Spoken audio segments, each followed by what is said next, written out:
Coming up on today's show, Embracer Group is officially disbanding, Fallout 76 is bigger than ever, and we got a first look at the upcoming cozy hobbit game, Tales of the Shire.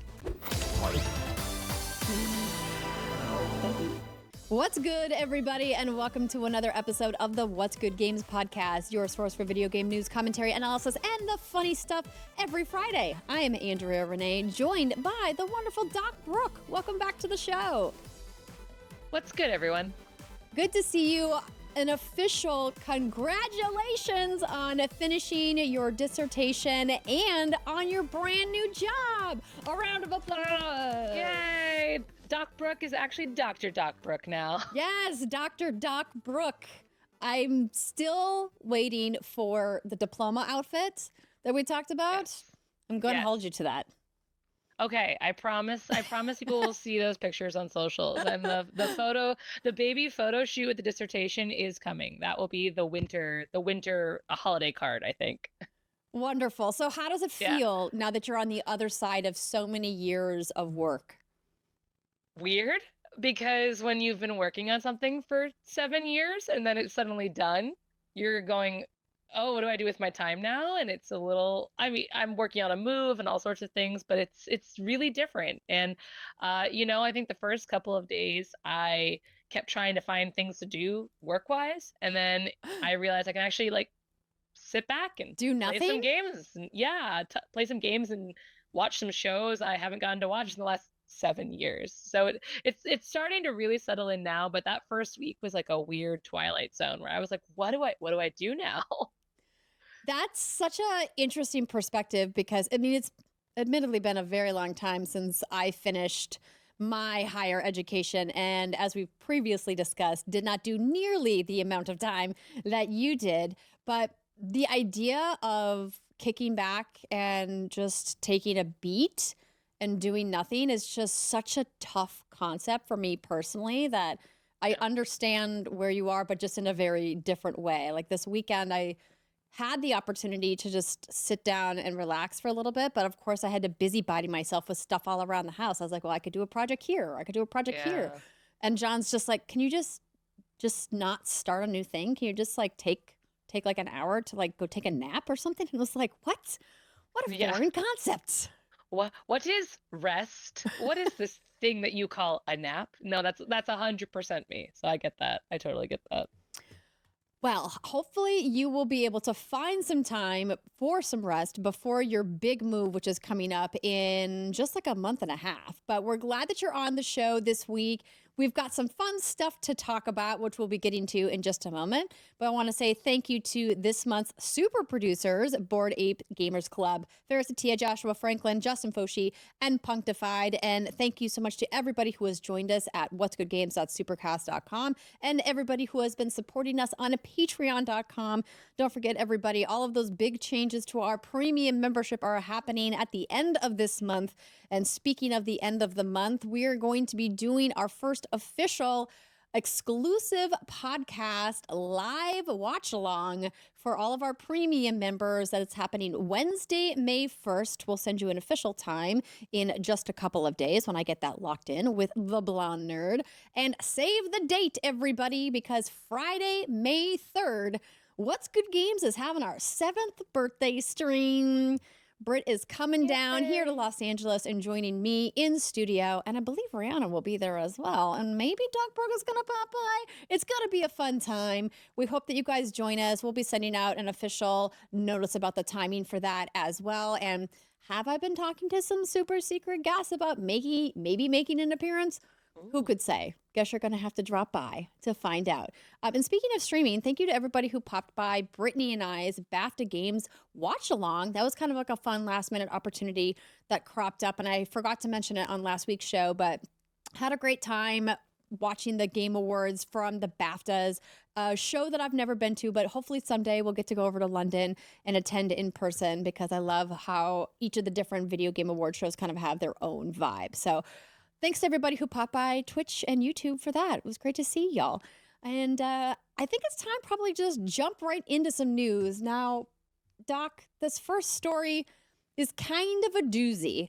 We've been following the saga of what's been going on with Embracer Group for quite a few months now. They've had multiple Yeah. layoffs and studio closures. And this week, we finally learned that they are officially disbanding and will turn into 3 separate entities, all listed on the Stockholm Stock Exchange over there in Sweden. So I'm going to read a bit from the Eurogamer article because there's a lot to unpack here. So the title, Embracer Boss admits long list of things he'd have done differently as an embattled company splits into 3. So let's first start with that Embracer announced this week that it would divide itself into 3 different entities: Middle Earth Enterprises and Friends, Coffee Stain and Friends, and Asmodee Group. Each will be run as a separate force, coalesced around big-budget indie and tabletop games respectively, and the move looks to be a final act of recovery and rebranding following the sale of Saber Interactive and Borderlands developer Gearbox.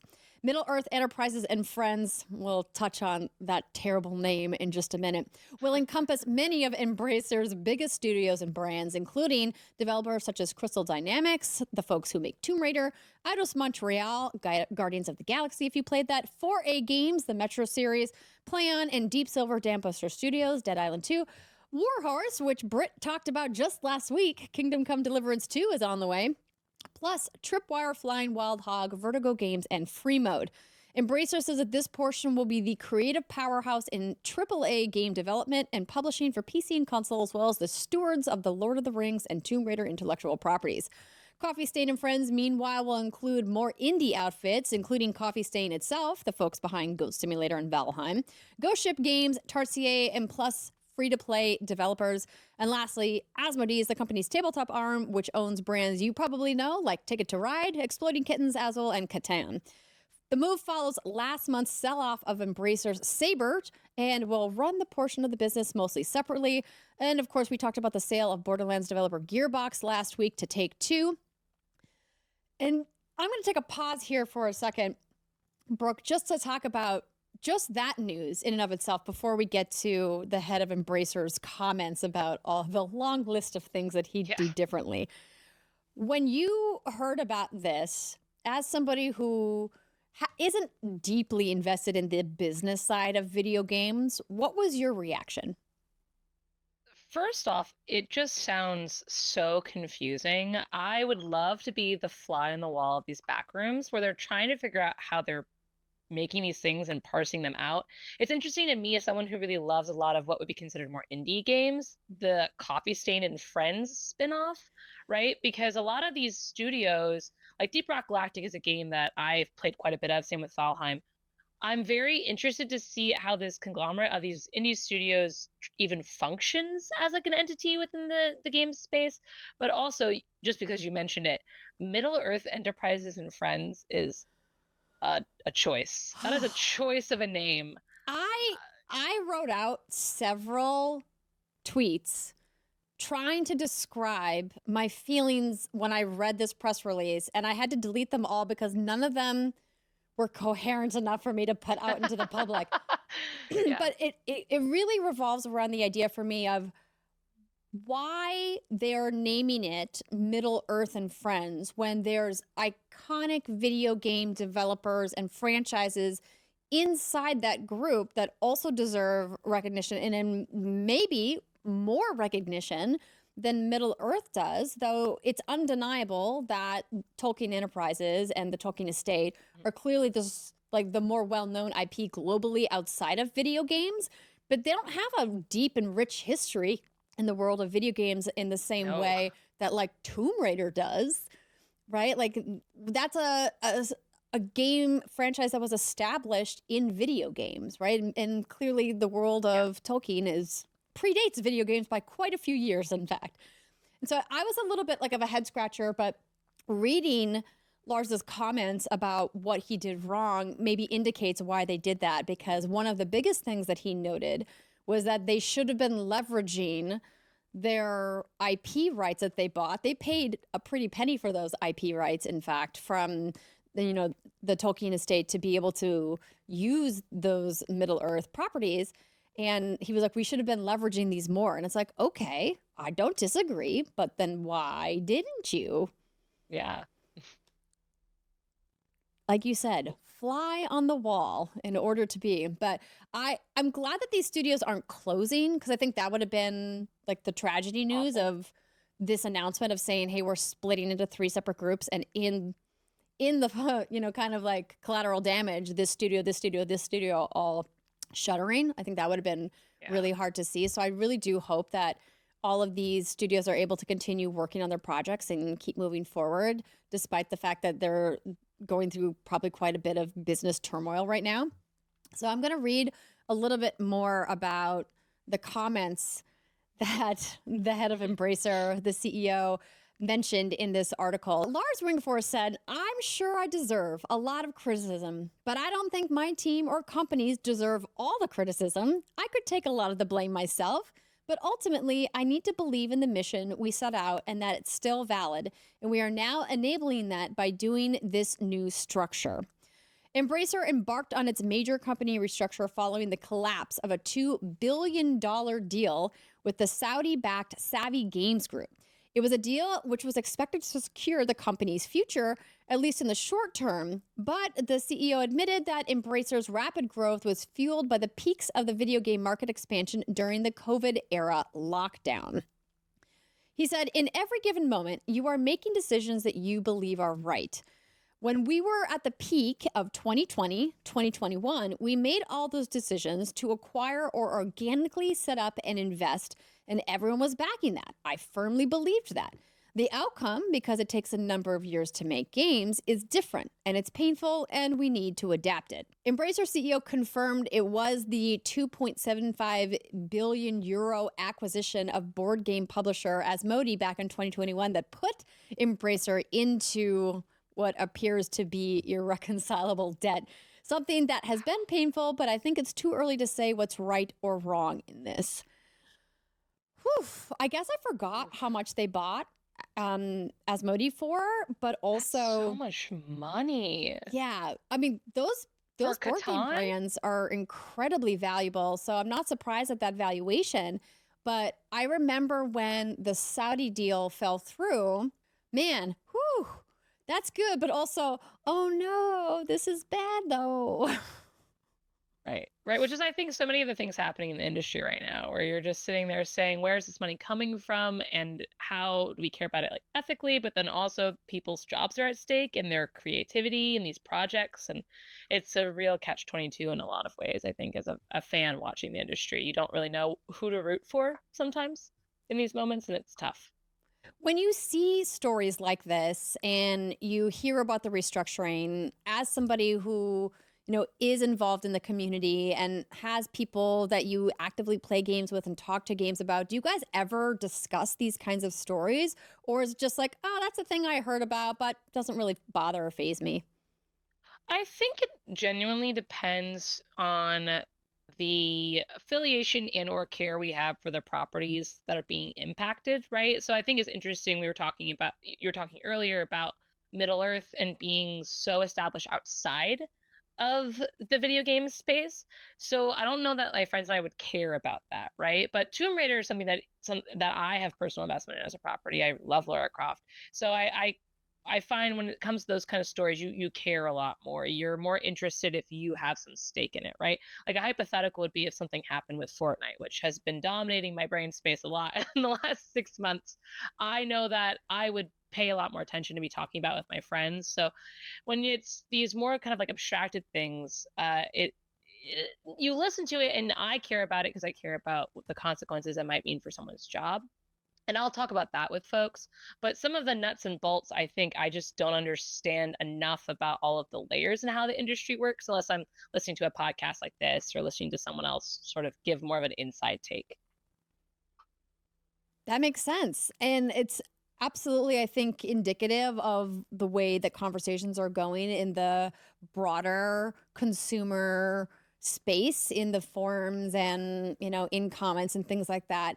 I think sometimes we in video games media are too in our bubble and think that, everybody is talking about these things, but in reality, very, very small circles of people are talking about these things. And, like we've mentioned a couple of times throughout the year, the video game development community overall is doing very well. It's a very healthy business. There's a lot of successes and wins to be celebrating. And while it's been a very tough and stressful year for many people, it's also been a year that a lot of new projects are getting greenlit and teams are going to ship their games, and there's wins to be had as well. So always important to remember the good behind some of the bad stories that are coming. I really do hope that Middle Earth and Friends changes their name. Even Coffee Stain and Friends, could probably use a name change. It's just like, feels like maybe a rebranding is in order. So I'm going to keep my eyes peeled for that and hope for the best there.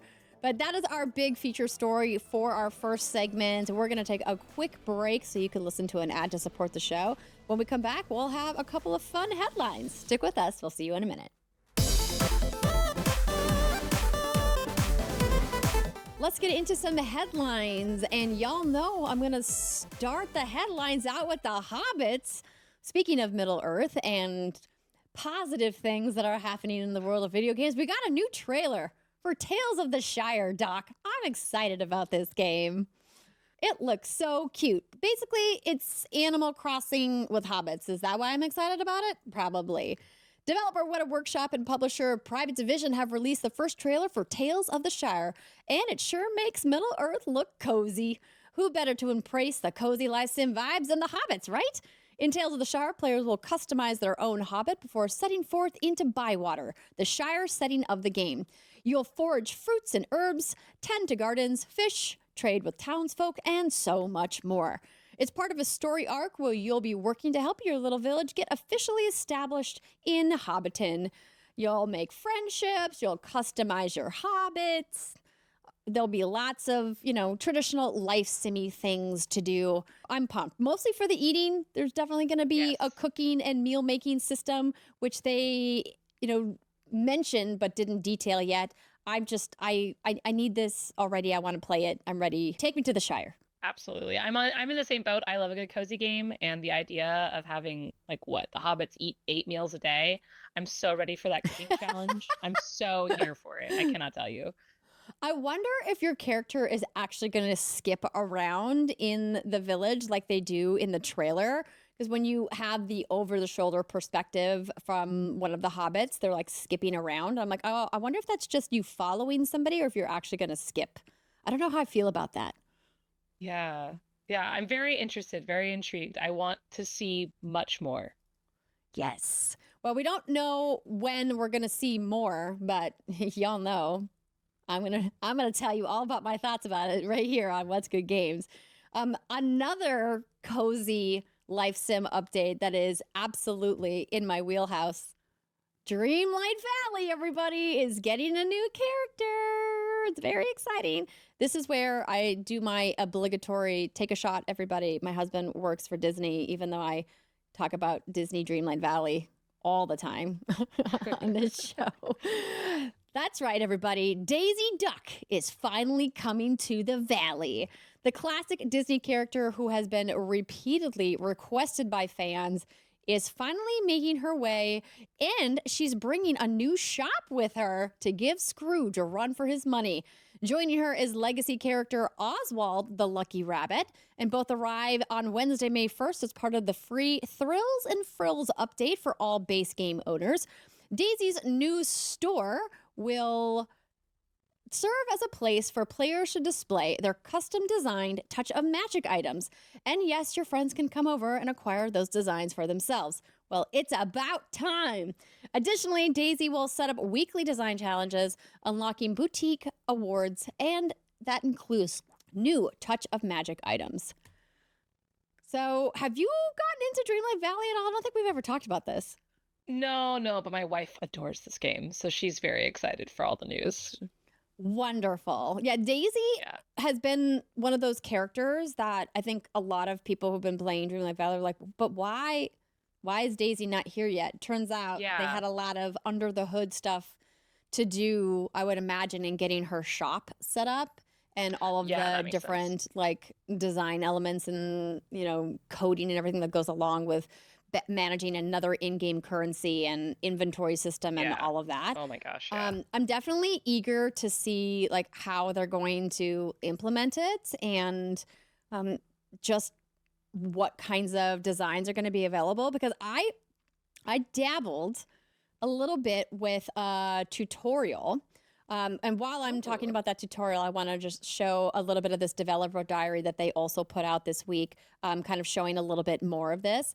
So I dabbled with a YouTube tutorial on how to make a custom dress inside Dreamlight Valley. So I made a custom Japanese cherry blossom gown following a YouTube tutorial. And oh my gosh, I was not prepared for how difficult it was going to be.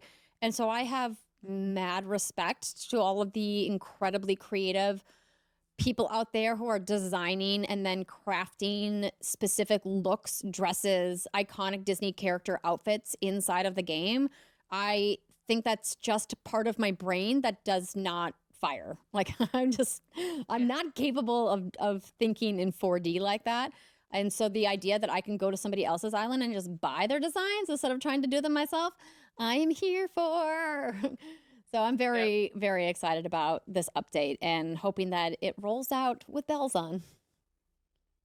I love that for you. Yeah, thanks. Also, in this new update, you can finally take pictures of yourself on all of the fun Disney rides that are in the game. Oh, fun. I love that. I know, it's the little things, everybody. You just gotta, you know, do the little things. Oh, wait, here's Daisy. I gotta show everybody Daisy. She just looks so dang adorable. Daisy!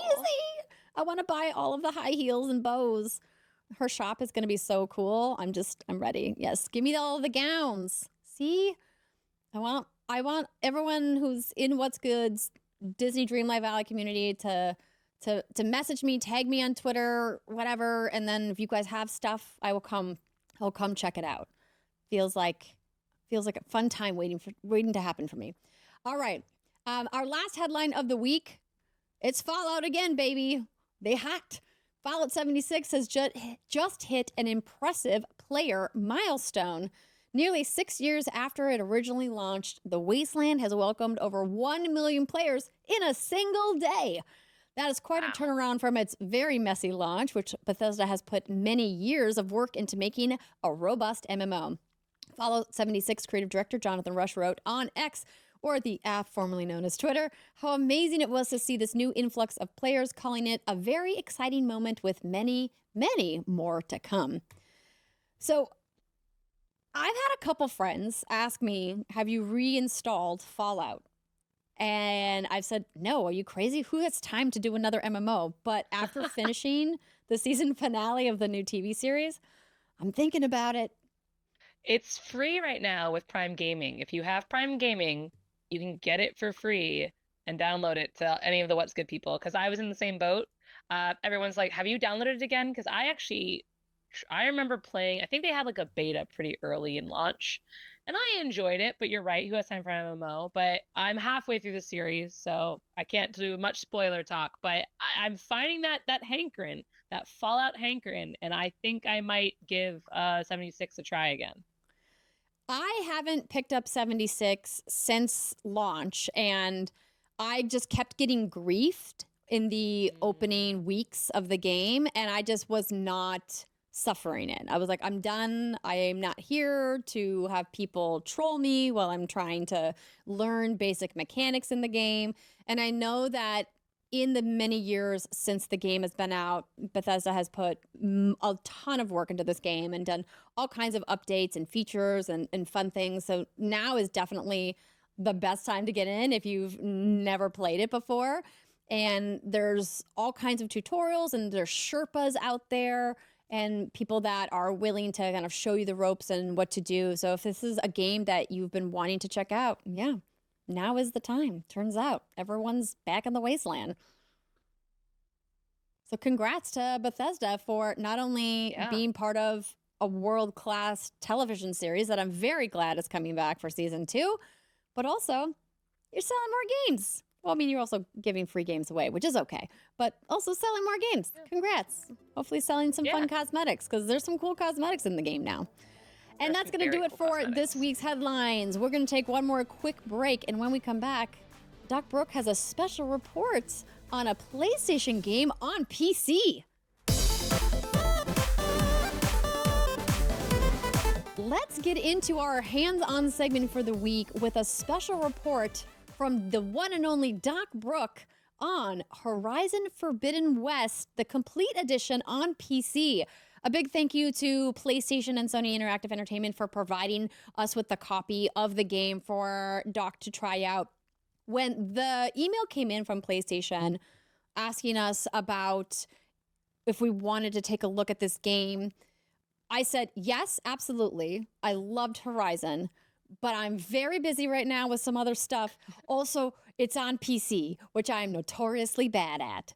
And then I said, who plays PC games that would maybe enjoy this game? And of course, I instantly thought of you. Well, thank you. Thank you. I'm glad I could help in this way. And I enjoyed actually returning to Horizon again myself, because I played it originally on PlayStation, but so I was interested to compare the PC to PlayStation experience. And I really enjoyed it. Well, let's get into it then. I've got a launch trailer here, which is going to include some fancy quotes from some other outlets, but also we'll give everybody who's watching on YouTube a little look at the game, a refresher in case it's been a while since you've seen Horizon. So this is the sequel to Horizon Zero Dawn, the new IP from Guerrilla Games, and we loved it here at What's Good Games, and I also really loved my time in Forbidden West, and PlayStation has just been making some really smart moves, bringing some of their flagship, I think that's the word I was looking for, first-party titles to PC and bringing it to a whole new audience. And then, of course, the incredible graphics upgrades, the kind of tinkering that PC players can do with performance, something that I find really fascinating, the transition, knowing that these games were originally developed for PlayStation 5, and then most of them seem to be running pretty well on PC. How was your initial experience? Yeah, so for people who care about specs, I play on a 2080 Ti, and I found that overall the game ran beautifully. This was so well optimized. I was really impressed. I think because I tend to play a lot of these titles when they first come out on PlayStation, I've never really seen the need to get a port.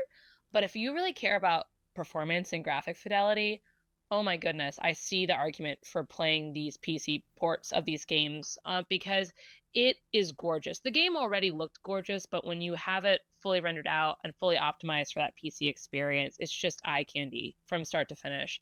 And I was really impressed, especially when it came to, the action and using the traps, and the combat in Horizon is really complex. And I was curious how that was going to hold up. And with optimization, it is just buttery smooth. So I really enjoyed that. I do think that there is some argument to be made that playing with keyboard and mouse for this game is not the best experience. I would personally recommend plugging in a controller if you have that option, just because there are some things in the game design, if this is going to be your first experience playing Horizon Forbidden West, there's some game design elements with the haptics and how they use the controller technology that you might appreciate more if you plug in a DualShock to your PC to play the experience. But overall, I did think they did a nice job adapting to keyboard and mouse. But after trying it with keyboard and mouse for a bit, I went back to controller because that felt pretty good. But that was very seamless. That was really easy to do. It was really nice to swap back and forth. I also decided to try it on my Steam Deck because I have a Steam Deck, and I've been really interested in taking some of these games when I'm traveling, and I'm in the middle of a big move right now, so I'm trying to figure out how I play games when my whole rig's going to be taken apart for like a month.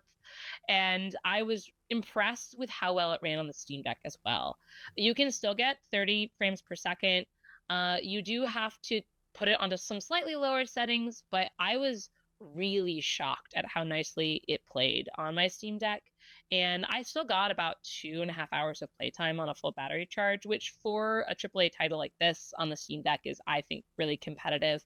So if this is your first time playing Horizon, or if you already played Horizon Forbidden West, I think this PC port is definitely worth a look, especially because it comes with all of the Burning Shores DLC baked in. That's why it's the complete edition. So if you, like me, played it when it originally came out on PlayStation but never went back for the DLC, I think this is a great excuse to, because the animations, the cinematic moments, they all just look so beautiful in this game with how it is on the PC port. So I really enjoyed my time. So this was great homework. I'm happy to do this homework for What's Good whenever you need me to. Well, thank you for taking one for the team, but watching these trailers back on YouTube just reminds me how incredibly gorgeous this game is and was. And I never finished the Burning Shores DLC. I think I was just had my hands in a bunch of other things at the time. So Right. I think I'm going to boot it up and play. Do I absolutely need to finish Final Fantasy first? I sure do. That's the gamer's dilemma always, though, right? There's always something, some siren song from the past that calls to you right when the new shiny thing is out, and it's trying to balance the two. Yes, I definitely have way too many games on my plate and just not enough time. I know Rihanna and I were talking about that last week, how you really have to be thoughtful as parents in particular who are also gamers and managing a job and your child and the very few amounts of precious free time you have to sit down and actually play a video game and not busy yourself with a project, as I always like to do. Or just another load of laundry or dishes, which are perpetual and never ending. And so it's like, well, what am I going to spend my time doing? And I love that there's a whole community of people who are going to get to experience Horizon now because it's on PC. And it was interesting that you tried it on your Steam Deck because I've been trying to do more like standard PC games on my Steam Deck, but every time I open it up, it's just like Balatro is just right there. Yeah, that I've been playing a lot of Blatro, and that game is like once it gets teeth in you, it's hard to leave it. It's just like the gameplay loop is so simple and satisfying, So and good. I don't have to worry about where I'm at in the middle of a storyline or remembering the combat mechanics and like which potions do what. You know, I know what the cards do. That's all you need to know. It's just I can right do there. numbers. So back to Horizon, if somebody doesn't own a PlayStation, which is the only way to currently play Horizon Forbidden West, you know, if you don't also own a PC, do you think that this is a game that PC players is like a must play? Because it's a must play PlayStation 5 game, 100%. But PC's got a big old library of games. And I don't know how you think it compares in like the broader landscape of other publishers. Well, I think the way I would answer that is I have a PlayStation and a competitive gaming rig for a reason. And it's because I think the flagship titles from Sony are worth my time and are worth playing. And so and that they bring something to the table that I don't always find in a PC gaming experience. So I think the value that's coming to PlayStation importing some of these really beautifully and curated and well-made games to PC is that for PC gamers, this is an experience you haven't gotten to have necessarily. And I just can't speak highly enough about how I feel about this franchise in particular, and also just Guerrilla. And I was really, like I said, glad to come back to it because when Forbidden West came out, I was in the middle of some other things with my comprehensive exams. So I never actually fully finished the game. So this was my excuse to come back to it. And even playing all of the games that are out right now on PC, I just don't think anything really compares. So if you haven't played Horizon before, I think you should. And I think you should really play this version of it. It's just so well done and so well optimized. It will compete with any, PC marquee title that's coming out right now as far as how it plays and how it looks, for sure. It is interesting when you take a step back and look at the broader landscape of who the major publishers are of the AAA space, the people who are consistently putting out high quality, high concept games that deliver both from a gameplay experience and from, like a fan love and critical praise perspective as well. And PC doesn't really have that at the moment. There's not like one publisher that you go to and go, these are like the creme de la creme PC exclusive developers, it almost feels like that era of development just doesn't quite exist in the same way. And if you're out there listening and you're going, Andrea, how could you forget about this person? Please drop it in the comments. School me. Let me know who it is. But it feels like since Valve stopped making PC games and is focused on other endeavors, that there's kind of like a hole there for PC exclusive games that are of that AAA high bar quality.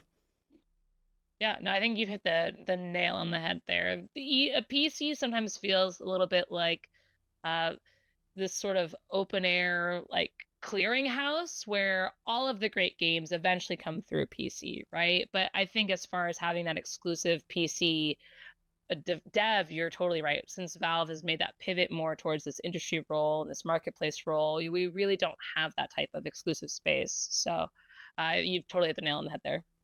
I do think there's an argument to be made about CD Projekt Red being a developer who puts out fantastic high bar PC versions of their games. But of course, we know that their games also come to console as well. And I don't know if that developer is ever going to exist again, because it feels like the console market is too big to ignore. And the console generation now is so powerful that it actually is competing with PC performance. And so why would you leave all of those potential consumers, you know, on the sidelines when you could sell to both? So I don't know if that era is ever going to come back.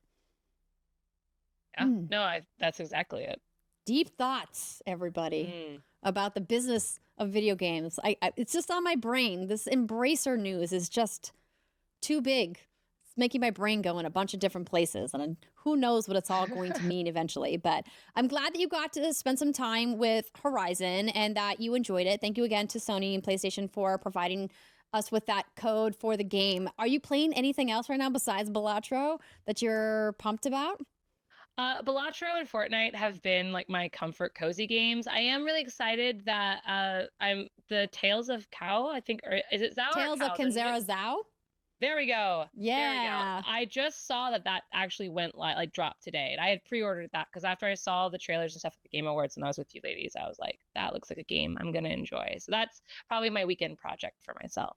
So. Yes, I'm very excited to put some time into that, and had a great time chatting with Abubakar Salim, the creator of the game and the head of Surgeon Studios, who is behind that title.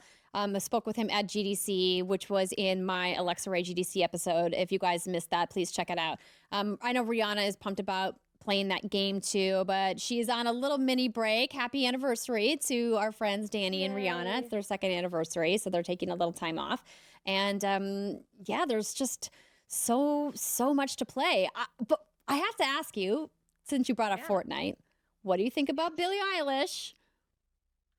I mean, I love it. I am excited for it. I'm excited for this new season of Billie Eilish in her life. Like the music that we know that's coming, I'm excited for it. I'm here for the music festival. I think Fortnite is this fascinating hodgepodge of games that I miss. And so like the music festival stuff with the artists and things has, especially as somebody who loved like Rock Band and Guitar Hero, which I know you have. And they just announced you can use your old Rock Band guitars in the game. And John and I are like, do we take them off the wall and plug them in?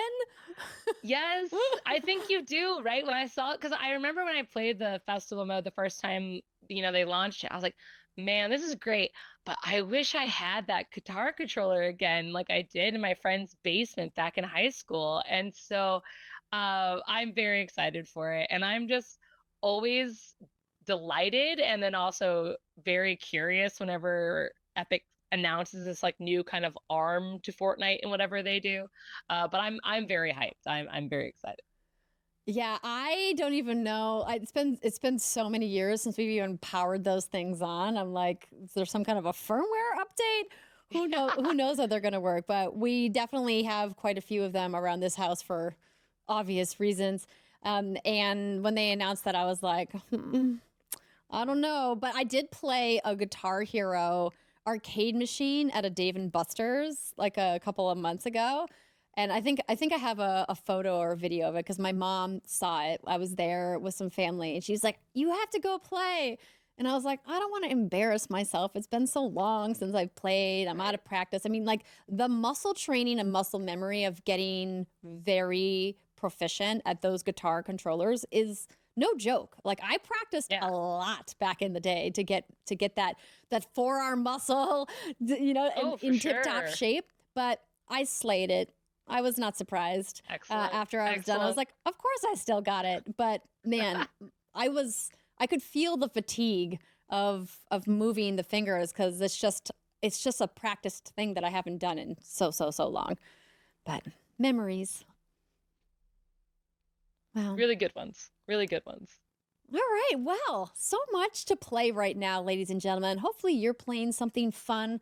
I know Rihanna's also excited to talk to us about her time in Hades 2's technical test, which we'll hopefully be able to chat about in another week or so. Until then, don't forget, May 1st is the exclusive live recording of our premium membership podcast. And then Friday, May 3rd, What's Good Games' 7th anniversary.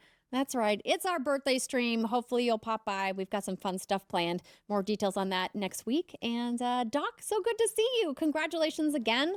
And hopefully we'll be able to do more of this until you can't because you go into a moving hole. Yes. But no, thank you. And it was good. And I'll see you all hopefully on the 3rd. Yeah. All right. Bye, everybody.